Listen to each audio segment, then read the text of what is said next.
ourselves break here. And I mean, the draft is already underway as well. Kind of a little bit sort of predictable, kind of a little bit safe in that respect.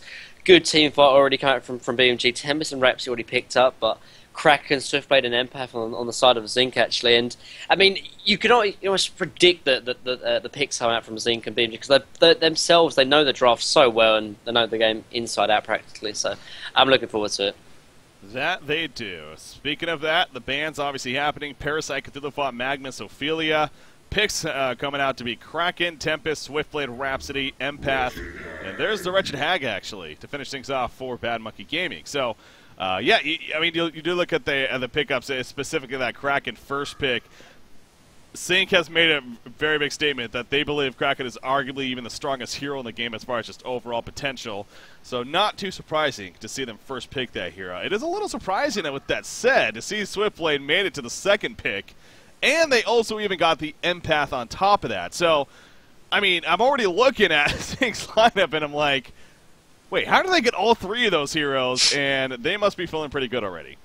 Yeah, I mean, they did obviously trade it for Tempest, Rhapsody, and Wretched Hag, though. Both great in their own right as well. So, but I mean, again, though, I mean, going back to what I think Zinc said, I think it's mainly Insania, but like Kraken, they believe Kraken is the strongest hero in the meta right now, and it goes under the radar for a lot of teams, honestly. But I mean, maybe for Dawn, they pick up quite heavily. But for Zinc, Kraken, they love it. Mickey Apps plays a fantastic Kraken as well, and has great team fight potential. He does need that early farm, but I mean, when you put Mickey on the hero, and obviously when you get babysat by like Insania as well, you're gonna get farmed. So it doesn't really matter in that respect, and he's gonna have a big impact in there. But an interesting sort of ban though. Prisoner and Vindicator actually banned out here, coming from Lensmeister, which is quite funny to see. Yeah, I mean, yeah, it is. Definitely is there. And, you know, I kind of chuckle a little bit because Vindicator now, it wasn't BMG themselves, but it was Dawn against BMG. And, again, that goes back to the Game 3, how we were talking about how Dawn was even on the verge of defeating Bad Monkey Gaming, and they could have easily been here in this place already, rather than, you know, as we just saw them prior, you know, still they're sure alive, but it's even tougher. Point being, you know, Probosk playing the Vindicator, he even admitted to it again. He did not know Vindicator had the new ability in that E. He thought it was still a passive, not the new totem. So we mentioned that several times throughout the game, and yeah, you got to say, if he was using that and if he was aware of that, then that game could have definitely been much different. But hey, what's done is done. Still though, you see it banned here by Zinc again. Zibe is known for playing it as well. So I want to say, you know, and I think Hackson has even played it once or twice. Yeah. So not too surprising, I guess, there. But, I mean, you are right. Yeah, Tempest, Rhapsody, Hag, it's obviously very strong potential themselves. We'll see how things follow up, though. But, again, I look at Zinc, and especially Zinc, a team that I guess it really comes down to, I mean, they are the top team now. Again, I know we've said that so many times, but it's for good reason. You know, you could pick up the Swiftblade, or you could ban it. But they're just going to get something else in its place. Yeah, so, exactly. It's obviously a tough call there. Yeah, I mean, Zinc, they always have, like, backup plans in terms of strategy. They're never all in on one strategy. Even, like, in the mid-draft, if something doesn't feel right, they switch up the draft and then play as a result. But Doctor Repulsor pick up here, actually, and I think, is it Zinc have the highest played Doctor Repulsor? I think it might be Tree, but Flensmeister still loves himself a bit of Doctor Repulsor. I'm pretty sure Flensmeister would be up there as far as overall the amount of Doctor games. Now, only 22 games with that said, so it's not like it's a crazy amount, but it is worth noting. Now, previously, as earlier cycles, those stats actually did include the Carnage and Caldivar, which was many more games on top of that. But now that we're here in Cycle 4, they actually are just Han Tour Season 3 stats. So that's for the better. You know, obviously a lot of changes have happened, and really the level of play, I think you can almost argue, has definitely just been better overall, you know, especially with, again, so much on the line here. So, you know, keeping that in mind. In fact, hey, 50% win percentage at 22 games, so pretty interesting there. But yeah, Flensmeister probably has quite a bit of playing. Again, it goes back to just comfort factor all across the board here. Yeah, and also for Zinc, all the heroes of jungles are actually being banned out, and I'm interested to see what kind of secondary support they're actually going to go for. I would love to see a Succubus pick up actually, and I think it'd work perfectly because you don't need the strongest sort of laning support with Doctor Repulsor because he has good laning presence himself, and secondly, it actually will stop Tempest ultimates because of obviously the superior ultimate effect from Succubus, and I would love to see Succubus pick up here. It'd be perfect. There's no other sort of jungler they can pick up. Parasite's banned, Ophelia's banned. Obviously, Cthulhu's banned as well, and they need to pick up. Oh, I forgot about Keeper. Of course, Keeper is going to pick up instead. And there's that. Ah, man. And there's the good old Keeper of the Forest. Which we're all Just really when I think there's going to be just when I think there's going to be a good secondary support pickup, man. Yeah. A key with the Forest comes up. But, I mean, at the same time, you're not going to not pick it up if it's on the board. I mean, I expect it was banned out, honestly, because like, I'm surprised Keeper was still on the board. And obviously, it's a great counter to Tempest, and obviously it adds that jungle factor, which they definitely do need. But I mean, I'm looking at their bans. They actually put it on Revenant, Bubbles, and Kinesis. I mean, Kinesis is the one that I kind of look at a little bit, and I'm like, is that maybe worth it over, say, that Keeper of the Forest? They did ban it nonetheless. Ravenor, the final pick here. So Super KG going to get his hands on that once again. Going to be seeing some initiating Ravenor here. Where's the Super KG Devourer, man? Like, where has that gone? Like, seriously, Takefet, I don't know if Takefet ever watched, when he left the scene, he kind of just blanked out completely what happened, and now that he's back, he's like, oh, this guy's pretty good, I'll just give you this hero. It's like he doesn't even know that he played those heroes, yeah. Let's make the game as long as possible. Oh, boy. So true. Looking to draw this out. Yeah, these guys, Haxrian is genuinely just a fun person, really. I love it. Enjoys the game for what it is. After all, it is just a game. All right. Zinc versus BMG. Here we go. Again, winner bracket finals coming at you. And what is game one of a best out of three, of course. So, as you always like to stress, I mean, this is just the winner bracket finals in the sense that if you lose here, you're still in it. The loser will face Dawn, though. So will it be a rematch of BMG, or will Zinc actually have to face Dawn? That is the question that we're waiting to be answered here. But yeah, seeing the Ravenor, we got to see a little bit of the carry Ravenor last week, and that was pretty cool. That's the easiest way to check for Conquer. I don't know why anyone's ever done that. You just simply ask them. So, all right, pauses now. Have to make sure they're really doing Conquer.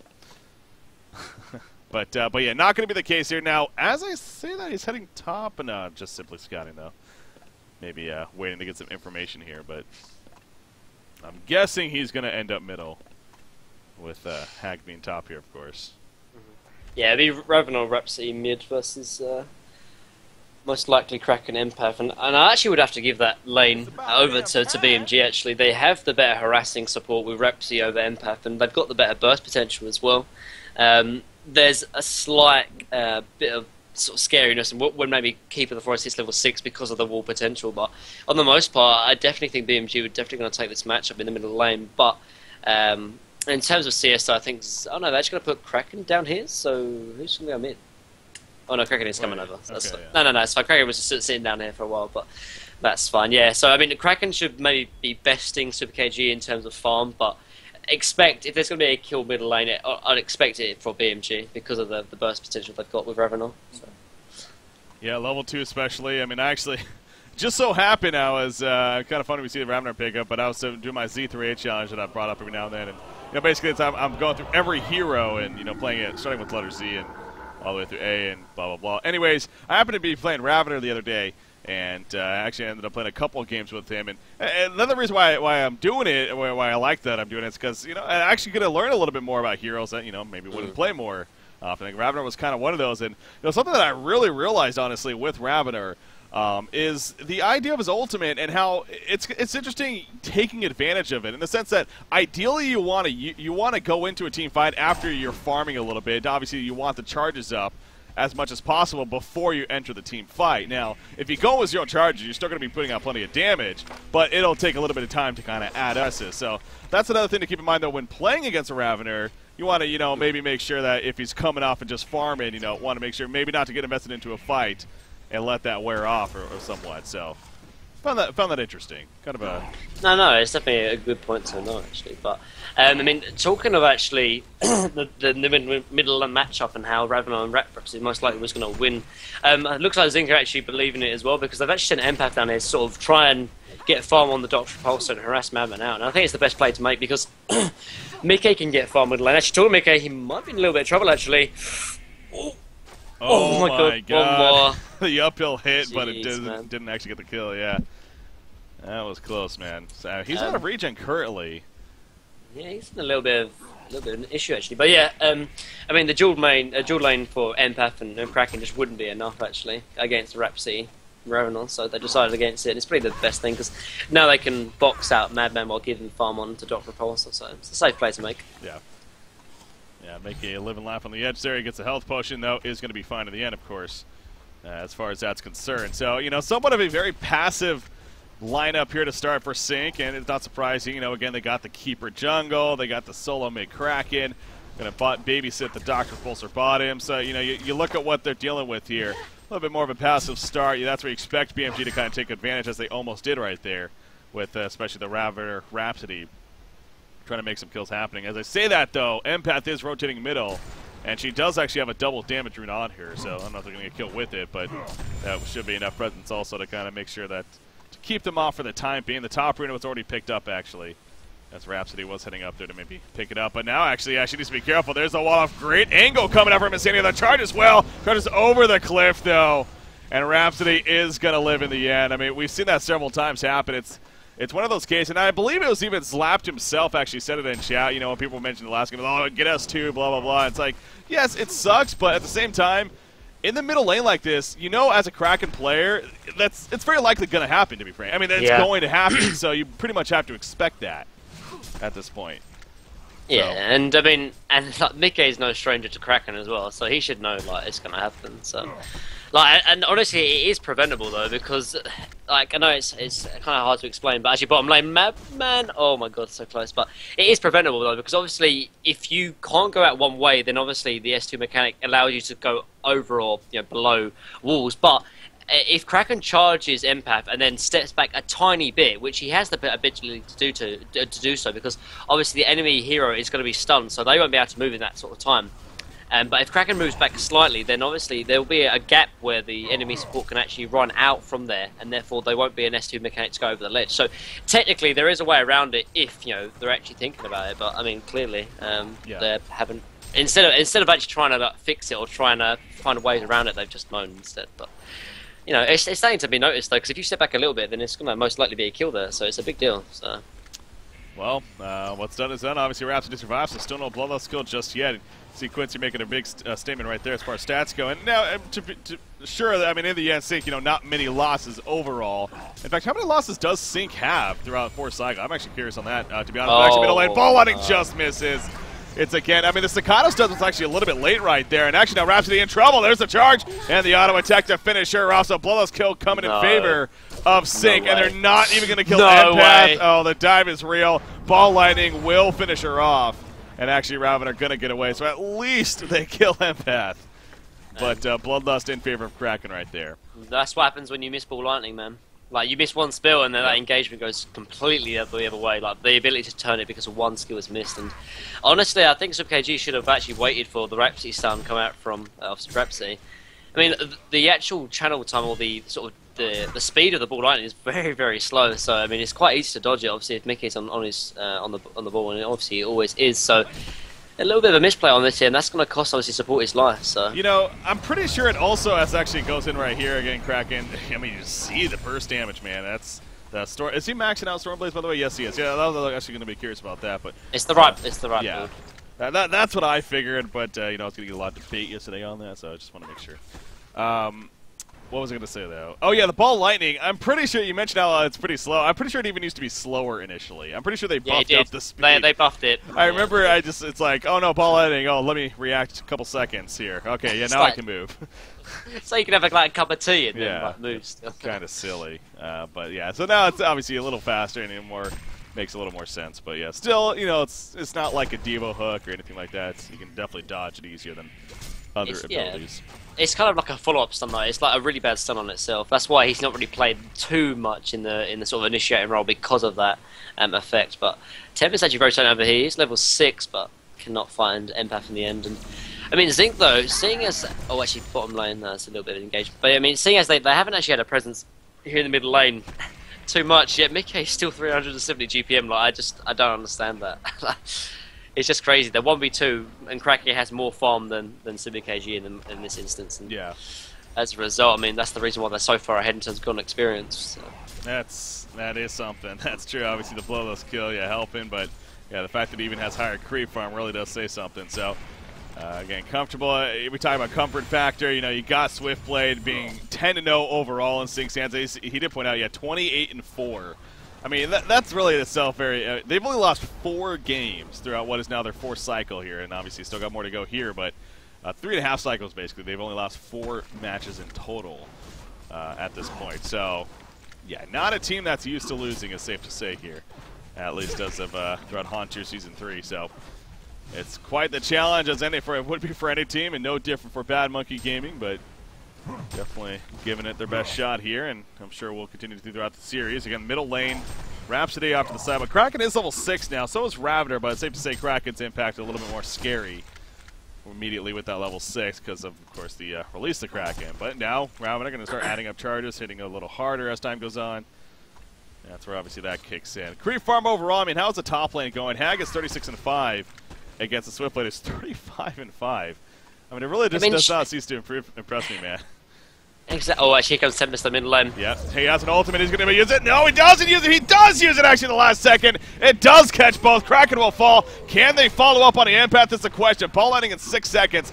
Will they ultimately die for this is now the bigger question. It looks like they are. Portia is coming in. Ball landing in 1 second. He has it up. Will he use it? Yes, he will. He stuns in. Oh. The heal is quite plentiful, though. Not enough. They're pulling the Ravener, however, from Dr. Repulsor. Gets the counter kill.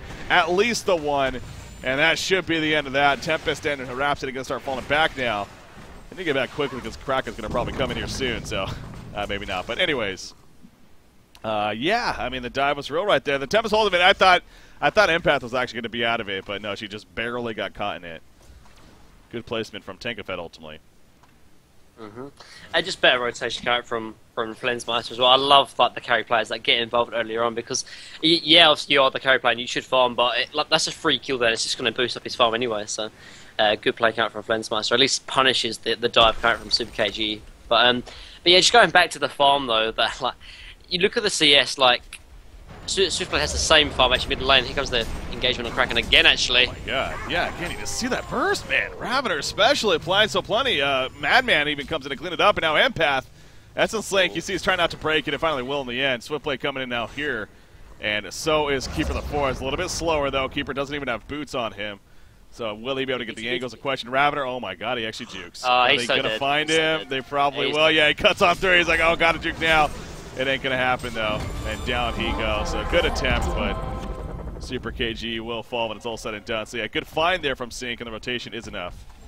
Yeah, but I mean, just look at the CS though compared. Like, I mean, Kraken, who was 1v2, has more CS than the Ravener, and then Swiftblade has like just a tiny little bit less CS, but he did just TP into the mid lane as well. So, like, it's just crazy how Zinc, even though they shouldn't really be getting this kind of CS, they still are. And it does make a big difference, though, because like having those 10 extra creep kills is obviously a lot more gold for the team and gets those items a little bit more earlier. And this is reasons why they are the top team, because they are so efficient and they really do just squeeze every little advantage out as possible. And like I said, I mean, any advantage helps. So that's the reason why they're the top team at the moment. Yeah.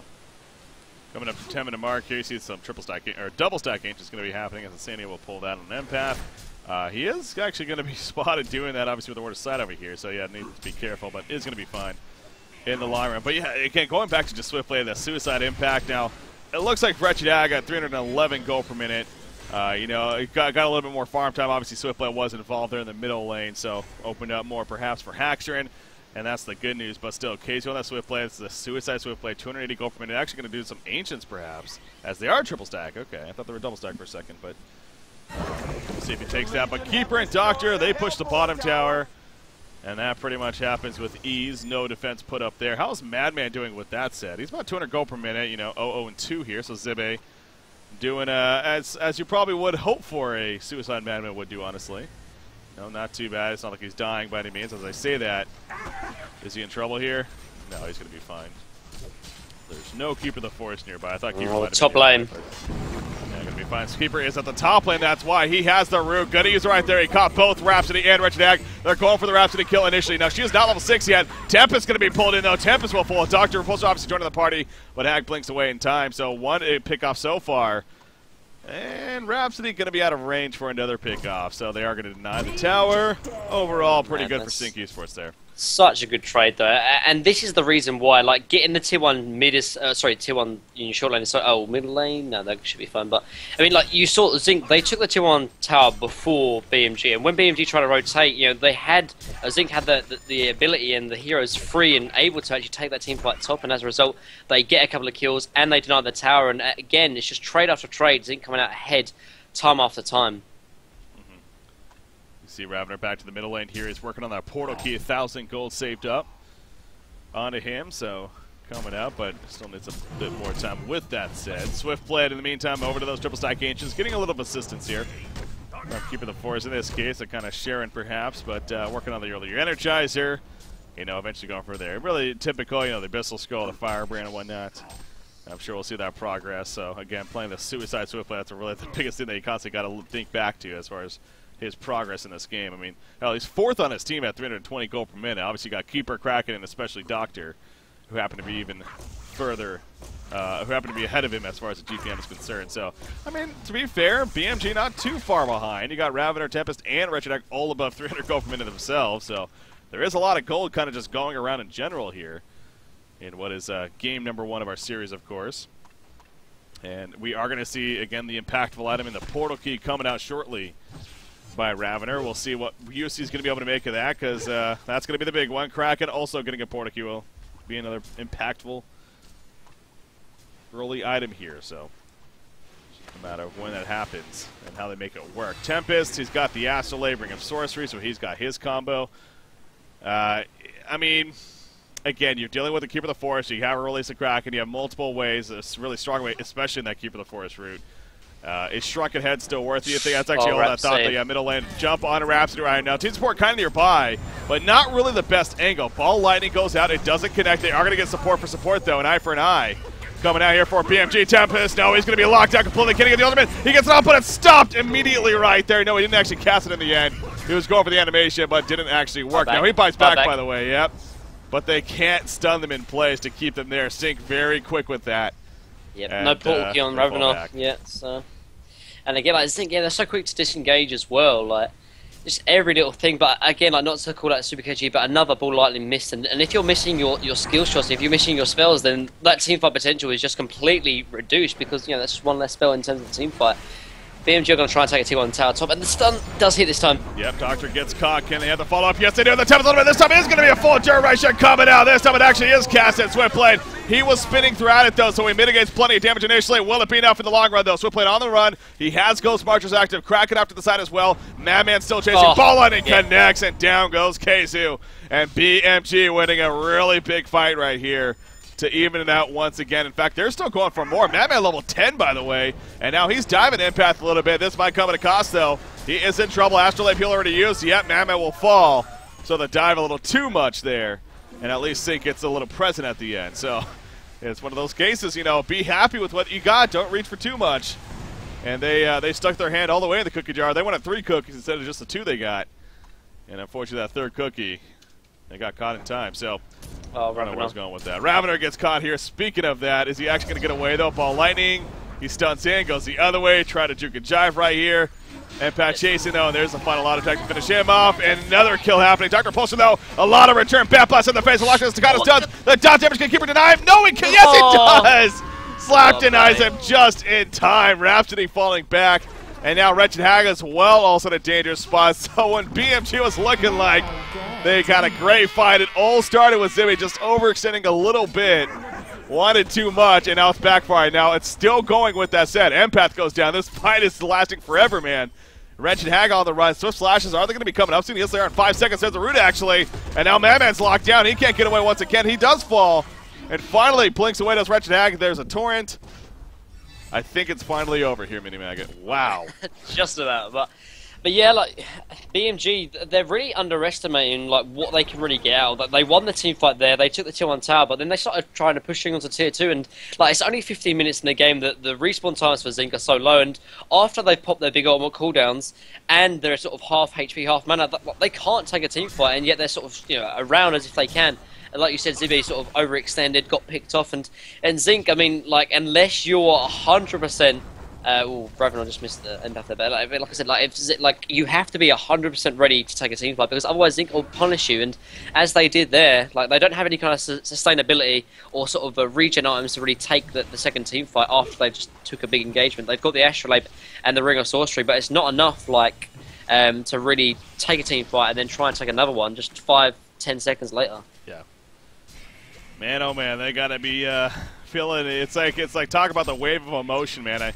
You know, I've always talked about how, you know, it would be pretty cool to have charts and everything, but especially if we had, I mean, we do technically have charts, I guess, ours here, but it'd be cool to have a chart, you know, one that kind of follows with the game as far as emotion goes and the roller coaster of that. And just, you know, I'm sure it was like, it was down a little bit at the beginning, and then it went up all of a sudden for BMG, and then it's like, no, now going back down once again. So it's just an up and down ride. But Zinc, for the most part, they're staying on a high here as far as that roller coaster is concerned. And again, you look at Kraken.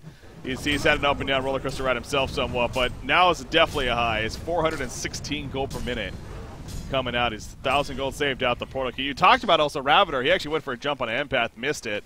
That was the first time he showed his portal key, so that's pretty important too. That you know, should have didn't really get anything out of it in the end. Now they're thinking about diving bottom, but yeah, Doctor's just playing it way too safe right here, and is going to be fine in the end. So. Not much there. Swift blade, spin. Okay, he's actually... No, he's going to be fine. He's spinning in the middle, I'm almost worried for him, but... This is where they need Featherbringer, aren't we? That's true. That's true, yeah, right? Yeah, we're never going to see that. Well, we did used to see Thunderbringer when we saw the tri-lane now, but then we just got back to jungle because tri-lanes are just too much fun. Yay! So. Yeah, Thunderbringer. I wish. Arcana picked up on Dr. Repulsor, so will very likely be the Hellflower. Not enough spell shards, unfortunately. Going to be the Hellflower route. Lightbrand finished on Hag, and again on her way to the usual there. Madman Jibbe, he's trying. 14, nearly 1,500 gold saved up now. Wonder where he's going to be going next. But yeah, actually, it goes back to Tempest here, so it's going to bring it up. Once again, something else may happen. Oh, the charge just misses. We'll call that a sidestep by Super KG. How about that? And in fact, they're going to go for a turn kill. Dr. Repulsor, he comes in, though, out of nowhere. Ravener was not expecting that, and he has a fall. Now, at the same time, you almost got to expect it, I think, if you're BMG. Exactly, although Dr. Repulsor might be the counter kill, though. Madman, maybe a barrel if he's in range. It's not going to be enough. Look at that heal at the last second. Kraken charge just in case, so... Yeah, in fact, this is not over, actually. Keeping the force going in. It's 5v4, yeah, 5v4 they should back off, but...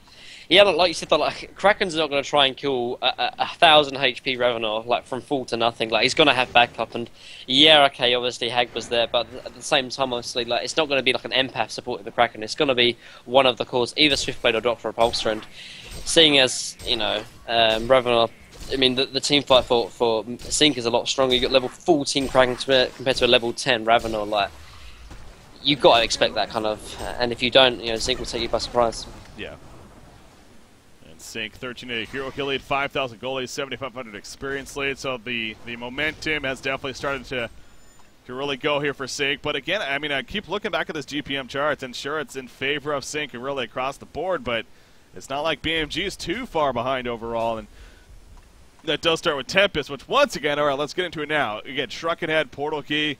Which do you think he needs to prioritize here? Because it's tough.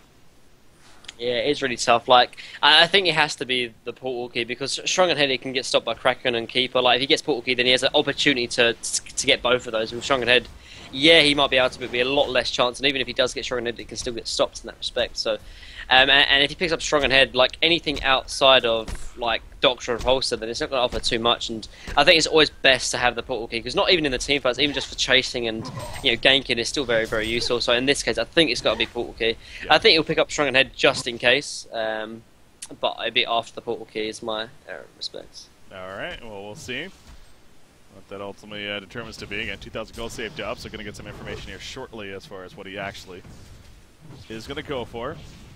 As this is Lap's first game playing Keeper, really? And he's farming very well. Only 3 Keeper the Force games over 350 gold per minute, which of course lead to a 3-0 victory for those Keeper games. So, well, yes, Lap getting his hands on Keeper the Force for the first time apparently.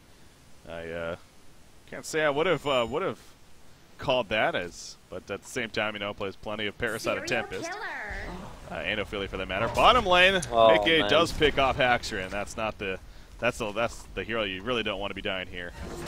Your BMG, so here goes Zinc now. Good pick off by a solo Mickey, and then the rest of the team just pushing middle in the meantime. It just works so fluid and so well here for Zinc Esports. They're going to keep this going as they should. I mean, he has buyback, but it's like it's so early. Nah, you don't use it. Not really worth it. That would delay his Grimlock completely, and there's no point defending a tier 2, maybe for racks, but you know, Zinc going pushed into racks, they're going to most likely take the tier 1 top and start controlling the enemy jungle. And expect that's old Tempest. No, Tempest should be 5? Maybe? Keeper? Oh, Doctor flies in. Couldn't catch him though. Flintsmeister trying to get the jump, but unsuccessful. They might still get maybe a jump on Zibba here, as he's running away, but... Look at that stat. Only 6 heroes played for one player. I mean, to be fair, I wouldn't be surprised if that's similar to a lot of players, to be honest. I mean, when you really think about it, that's probably a... I mean, hell, support players, I would definitely think for support players. That's true. It's like, oh, they're playing less than that. Carry players, I mean, for most, carry players, I think carry players is pretty diverse, though, to be fair. True. Yeah, jungle, though, doesn't surprise me, neither would support especially. I guess. I think maybe carry would be the only one where I would expect maybe a little more diversity, I guess, but... Yeah. That's true. But still an interesting stat nonetheless. Yeah, Ophelia and Tempest, though, kind of for most of those games. Yeah, I mean, the biggest thing that's standing out, honestly, to me in this game is just the amount of farm that Zinc have. Like, they have 4 players on their team, all above 100 CS, and compare that to BMG, you only have 2. And there's a reason why you know, Zinc are so far ahead in terms of gun experience. Yeah, they're above them in terms of sort of 6 hero kills, but it's about the CS as well. And at the moment, like, Zinc are just completely ahead, and actually, Mickey, he's got Invis as well. Oh, this could be bad. You got Dr. Pulse on the side as well. Yep, this is huge. There comes the root. It's like clockwork, man. They just, you knew it was coming. Ravener going to be locked in. He's still not dead, actually, but he eventually does die without really doing anything in the end. So as you would expect, Rhapsody and Ravener fall. They clean up the Ancients, does Sink. And now Wretched Agus on the run. The charge actually connects, but it didn't stun because he didn't have a tree right there, unfortunately. It's a good attempt, but not able to be successful in the end. Now, Dust comes out actually for Madman. Tempest ultimate is going to be used right here. The full lockdown. No, Doctor comes in. Not your usual Tempest stopper, but he comes in with a flank. He ends up stopping it. Mickey will fall, but Doctor Repulsor, he's still looking for some kills. He's out of mana currently, though, and that's where Doctor really doesn't shine. However, Swift play, he doesn't care. He presses Zara and gets a kill, and now Wretched Ag also going to fall on top of that. Oh, jeez. Yeah, and Sink is now Sink is in a very...